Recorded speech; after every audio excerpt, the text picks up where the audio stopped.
जैतापूरजवळील मीठगव्हाणे सागरी महामार्गावर बुधवारी सकाळी 9:15च्या सुमारास भीषण अपघात झाला। या अपघातात 7 महिला गंभीर जखमी तर एका महिलेचा मृत्यू झाला आहे।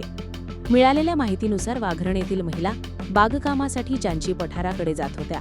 त्यांचा टेम्पो समोरून येणाऱ्या लक्झरी बसला ओव्हरटेक करत असताना चालकाचा वाहनावरील ताबा सुटला।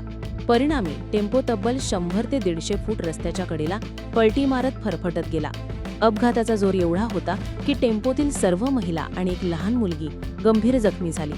टेम्पो चालक आणि केबिनमधील इतर पुरुष प्रवासीही जखमी झाले।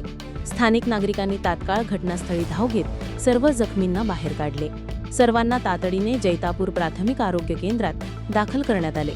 त्यानंतर अधिक उपचारासाठी रत्नागिरी जिल्हा शासकीय रुग्णालयात हलविण्यात आले। मात्र उपचारादरम्यान शीतल सोमा जाधव वय 60 राहणार वाघरण यांचा मृत्यू झाला।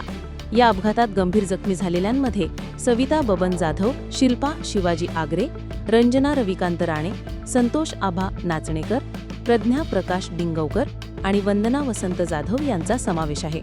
अपघाताची माहिती मिळताच सागरी पोलीस ठाण्याचे पथक पोलीस सहाय्यक निरीक्षक प्रमोद वाघ यांच्या मार्गदर्शनाखाली अवघ्या 15 ते 20 मिनिटात घटनास्थळी दाखल झाले। पोलिसांनी आणि स्थानिकांनी मिळून बचाव कार्य केले। या प्रकरणाचा पुढील तपास सागरी पोलीस करत आहेत।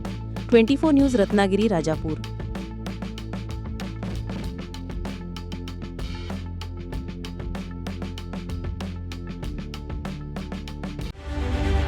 रत्नागिरी 24 न्यूज चॅनलला आताच सबस्क्राइब करा आणि शेअर करायला विसरू नका।